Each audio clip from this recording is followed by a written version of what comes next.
இந்த வீடியோவை வழங்குவோர் கசக்கி கட்டு your laundry service washing and ironing cotton saree starching stain removal and dyeing and B-Roll Studios Private Limited. Hello வைத்தின் YouTube நேயர்கள் அனைவருக்கும் வணக்கம். வாழ்க வளமுடன். நம்ம இன்னைக்கு பார்க்க போறது பானை மாதிரி தொப்பையையும் 7 நாள்ல கரைய ஒரு 7 சூப்பர் டிப்ஸ் தான் உங்களுக்காக நாங்க கொடுக்க போறோம். தொப்பை அதிகமாகிக்கிட்டே போகுது, ஜிம்முக்கு போறதுக்கும் நேரம் கிடையாது, எப்படியாவது வயிற்றுல இருக்கிற கொழுப்பை கரைச்சே ஆகணும் நினைக்கிறீங்களா? உங்களுக்கான சிம்பிளான 7 ஐடியாக்கள் தான் நம்ம இந்த வீடியோல உங்களுக்கு கொடுக்க போறோம். இந்த தொடர்ச்சியாக சிரமப்படாமல் செய்தாலே போதும். வெறும் 7 நாள்ல உங்களுடைய தொப்பை முழுவதுமே கரைஞ்சி தட்டையான வயிறை நீங்க பெறுவீங்க. உங்களுக்கே ஆச்சரியமா இருக்கும். வாங்க அந்த 7 ஐடியாக்கள் என்ன அப்படின்னு தெரிஞ்சுக்கலாம். ஆரோக்கியமற்ற உணவு முறை, ஆரோக்கியமற்ற தூக்க சுழற்சி முறை, போதிய உடற்பயிற்சியின்மை, சோம்பல் என தொப்பை உருவாக பல காரணங்கள் இருக்கு. ஒல்லியாக இருந்தாலும் உடல் பருமனாக இருந்தாலும் தொப்பை மட்டும் இருந்தால் உடல் தோற்றமே மாறிடும். அது மட்டும் இல்லாம தொப்பை மற்றும் உடல் பருமனால் உடலில் பல்வேறு ஆரோக்கிய பிரச்சனைகளும் உண்டாகுது.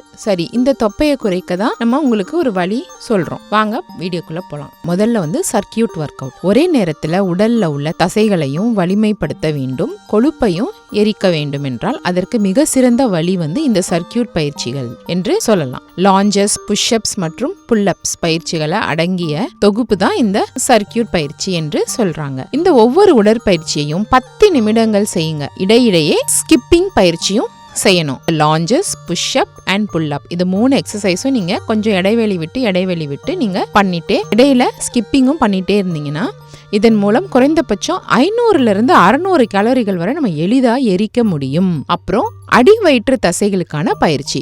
தொப்பை ஏற்பட்டால் வயிற்று தசைகள் தளர்ந்து போயிரும். குறிப்பா அடி வயிற்று தசைகள் இறுக்கமாகி தசைகளை வலிமைப்படுத்தும் உடற்பயிற்சியை நம்ம செய்ய ஆரம்பிக்கணும். உங்களுடைய தினசரி உடற்பயிற்சியில அடி வயிற்று தசைகளை வலிமைப்படுத்தும் பயிற்சிகளையும் இணைத்து நம்ம செய்யணும். அது எதுவும் நம்மளுக்கு தனியா ஆயிடுச்சே கொடுக்காது. குறிப்பா கிரன்ச்சஸ், லெக் ரேசிங், அப்புறம் பிளாங்க், அப்புறம் புஷ்அப்ஸ், இது 3மே அடி வயிற்றுல இருக்க தசைகளை குறைக்கக்கூடியது. இது பண்ணும் பொழுது உங்களுடைய தொப்பையை வேகமாக குறைக்க இது உதவி பண்ணுது. அடுத்தது ஆரோக்கியமான உணவு முறை. தொப்பை இருக்கிறது என்றால் நீங்கள் கட்டாயம் தவறான உணவு முறையை பின்பற்றி கொண்டிருப்பீங்க என்று தான் அர்த்தம். ஏன்னா அந்த மாதிரி சாப்பிட்றதுனால தான் நம்மளுக்கு தொப்பை அதிகமாகுது. அதனால உங்களுடைய உணவு முறையில மாற்றம் செய்ய வேண்டியது ரொம்ப ரொம்ப அவசியம். தொப்பையை குறைப்பதற்கென்றே தனியா எந்த உணவையும் நம்ம எடுத்துக்கொள்வதை விட உங்களுடைய உணவு முறையையே நீங்க ஆரோக்கியமாக மாற்றிக்கொள்ளணும். அது தொப்பை உண்டாகாமல் உடல் கெட்ட கொலஸ்ட்ரால், அதிகப்படியான வாயு சேராமல் பார்த்துக்கும். பழங்கள், காய்கறிகள், முழு தானிய வகைகள், தோல் நீக்கிய சிக்கன், பீன்ஸ் வகைகள், மீன் மற்றும் குறைந்த கொழுப்புள்ள பால் ஆகியவற்றை நம்ம அதிகமா சேர்த்துக்கணும். அதே மாதிரி சர்க்கரை, உப்பு நிறைந்த பதப்பட்ட உணவுகள் முற்றிலும் நம்ம தவிர்த்திடணும். இதில் கவனமாக இருந்தாலே மிக வேகமாக தொப்பையை குறைக்க முடியும். நீங்களே செஞ்சு பாருங்க, கண்டிப்பா குறையும். குறைவான சோடியம் அளவு. உப்புக்கு தண்ணீரை அதிகமாக உறிஞ்சிக்கொள்ளும் தன்மை இருக்கு. நீங்க எவ்வளவுதான் தண்ணீர் குடிச்சாலும் உப்பு அதிகம் உள்ள உணவுகளை நீங்க எடுத்துக்கொள்ளும் பொழுது உடலின் நீர் சத்து குறைந்து கொண்டே போகுமா. ஏன்னா அந்த உப்பு நீரை ஃபுல்லா உறிஞ்சிரும். உடல்ல நீர் சத்தை தக்க வைத்துக் கொள்வதற்கு உப்பை குறைவான அளவில் மட்டுமே எடுத்துக்கொள்ள வேண்டும். பொதுவாக நம் சாப்பிட்ற காய்கறிகள், கீரைகள் மற்றும் மசாலா பொருட்கள்ல இயற்கையாகவே சோடியம் இருக்கும். அதனால உணவுல உப்பு சேர்த்து கொள்வதை குறைச்சே ஆகணும். அடுத்தது நிறைய தண்ணீரை நம்ம குடிக்கணும். தண்ணீர் நிறைய குடிச்சாலே எப்படி தொப்பையை குறைக்க முடியும் என்று நீங்களே நினைக்கலாம். கட்டாயம் முடியும். எவ்வளவு அதிகமாக தண்ணீர் குடிக்கிறோமோ அவ்வளவு அதிகமாக நம்முடைய உடல்ல தேங்கியிருக்கும் கழிவுகளை அது வெளியேற்றிட்டே இருக்கும். உடல்ல உள்ள டாக்ஸின்கள் வெளியேறுவதன் மூலம் உங்களுடைய சருமம் பளபளப்பாகவும் பொலிவாகவும் மாறும்.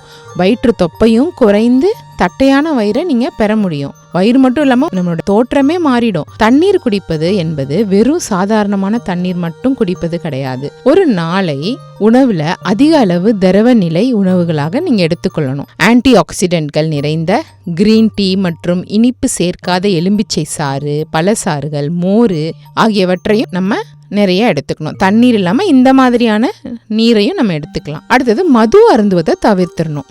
ஆல்கஹால் எடுத்துக்கொள்ளும் பொழுது வயிறு உபவாசம், வாயு தொல்லை பிரச்சனைகளும் சேர்ந்துக்கிட்டே போகும். மது அருந்துவது வயிறு உபவாசத்தை உண்டாக்கும். அதனால தொப்பையை குறைய வேண்டும் என்று நினைப்பவர்களும் தொப்பை வரக்கூடாது என்று நினைத்தாலும் மது அருந்துவதை நம்ம தவிர்க்கணும். அதே மாதிரி மன அழுத்தத்தையும் குறைக்கணும். மன அழுத்தம் மற்றும் பதட்டம் ஆகிய மன ரீதியான அழுத்தங்கள் கார்டிசோல் எனப்படும் ஒரு குறிப்பிட்ட சோக ஹார்மோனை அடிக்கடி உற்பத்தி செய்யும். அதிகப்படியான கார்டிசோல் உற்பத்தியும் உடல் எடை அதிகரிப்பதிலும் குறிப்பாக வயிற்று பகுதியில் உண்டாகும் தொப்பைக்கும் முக்கிய காரணம் இருக்கு.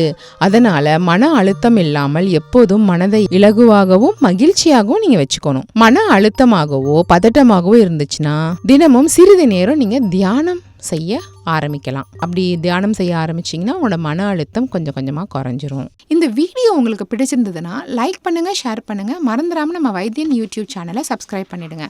அப்படியே அந்த பெல் ஐக்கானையும் கிளிக் பண்ணி வச்சுக்கிட்டிங்கன்னா நாங்கள் அனுப்புகிற ஒரு வீடியோவும் உங்களை வந்து சேரும்.